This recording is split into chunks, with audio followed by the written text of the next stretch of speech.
Ay, impromptu.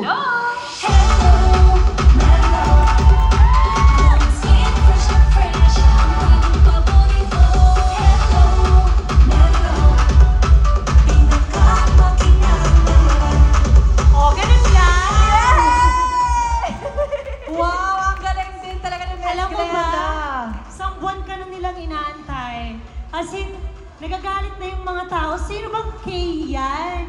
Kasi as in, pinahulaan ko sa kanila na si Kay ang bagong endorser ng aming Hello Melo. And finally, I'm so happy, Brilliance, that Kim Chu is now part of our family. Thank you! Thank you po!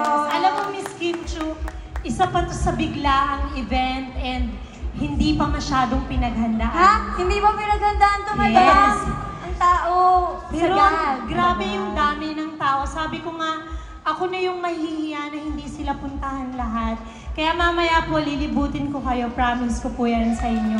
Kahit sobrang dami nyo, pupunta po ako hanggang dun sa dulo. And hindi pa nila napapanood yung ginawa nating commercial. Ay, yes! Oo, hindi pa nila napapanood ako din, hindi ko pa napanood. Sobrang cute. Cutie! Ang galing mo! So excited. Ang cute nila, no? Actually, nung sinushoot namin yan ni Kim Chu, sabi ko, grabe tong babaeng to, hindi napapagod.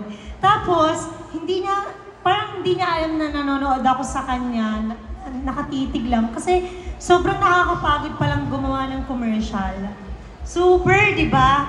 Anong level ng pagod mo? Pero sabay tayo, nandun ka din, madam. Tsaka Yes, very kasama. humble and very, ang galing, with acting and everything. Sabi ko kasi sa kanya, PBB Days, as in siya na yung ina-eye ko na parang idol ko. Sabi ko, one day, makakapasok ako sa bahay ni Kuya. Tapos, nakapasok ako, and dream come true. Alam niyo ng lola ko, lagi ka naming pinapanood since sana maulit muli. Uy, ang tagal na nun! Tagal na nun, pero 18 yung pinapanood namin. Nagdibo na yun, 18 years ago. Linlang, ayan. Sinong mga nanood ng Linlang? Ang raming fans. How about Secretary Kim? Wow. Lahat yan pinapanood ng mga ka-brilliance natin. Thank you Yeah, po. at dahil dyan,